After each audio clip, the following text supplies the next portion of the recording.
حضرت آدم علیہ الصلاۃ والسلام سے پہلے دنیا میں کیا تھا؟ حضرت آدم علیہ السلام کو اللہ تعالیٰ نے کیسے پیدا فرمایا؟ حضرت عبداللہ بن عمر رضی اللہ تعالیٰ عنہ کہتے ہیں کہ حضرت آدم علیہ السلام سے قبل دنیا میں ہزاروں کی تعداد میں جنات آباد تھے، لیکن جب وہ یہاں انتہا سے زیادہ خون ریزی میں مبتلا پائے گئے تو اللہ تعالیٰ نے فرشتوں کا ایک گروہ زمین پر بھیجا جس نے ان جنات کو سمندروں کی طرف مار بھگایا۔ ابن عباس کی بھی یہی روایت ہے اور حسن بصری کا بھی یہی بیان ہے۔ کہا جاتا ہے کہ فرشتوں کو ان باتوں کا علم لوح محفوظ سے ہوا تھا۔ یہ بھی کہا جاتا ہے کہ ان کی یہ باتیں ہاروت و ماروت نے ان فرشتوں کو بتائی تھی جو ان دونوں سے اوپر آسمان کے اس مقام پر رہتے تھے جسے شجل کے نام سے یاد کیا جاتا ہے۔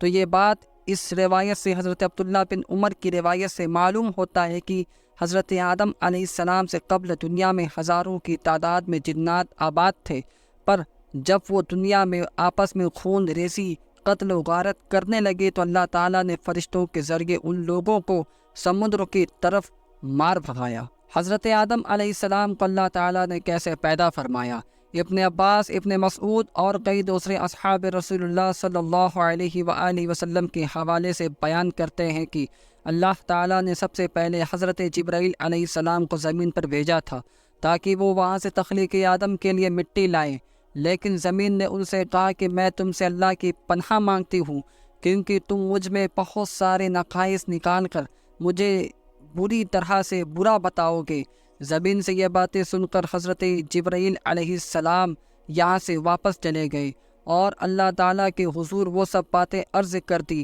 جو زمین نے ان سے کہی تھی۔ اللہ تعالیٰ نے فرمایا کہ زمین تمہاری طرف سے اذیت محسوس کی ہوگی جو ایسی باتیں کہی۔ اس کے بعد اللہ تعالیٰ نے زمین سے مٹی لینے کے لیے حضرت میکائیل علیہ السلام کو بھیجا تو وہ بھی زمین سے وہی باتیں سن کر یہاں سے واپس چلے گئے۔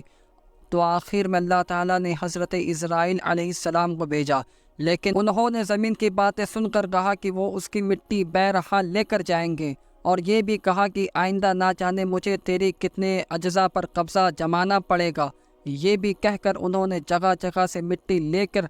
اللہ تعالیٰ کے حضور پیش کر دی۔ جگہ جگہ سے مٹی لینے کی وجہ یہ تھی کہ بنی آدم، حضرت آدم علیہ السلام کی اولاد مختلف رنگوں میں، کیونکہ جب ایک جگہ سے مٹی لے لیتے تو ایک رنگ کی حضرت آدم علیہ السلام کی اولاد ہوتی، جگہ جگہ سے مٹی حضرت عزرائیل علیہ السلام لے کر گئے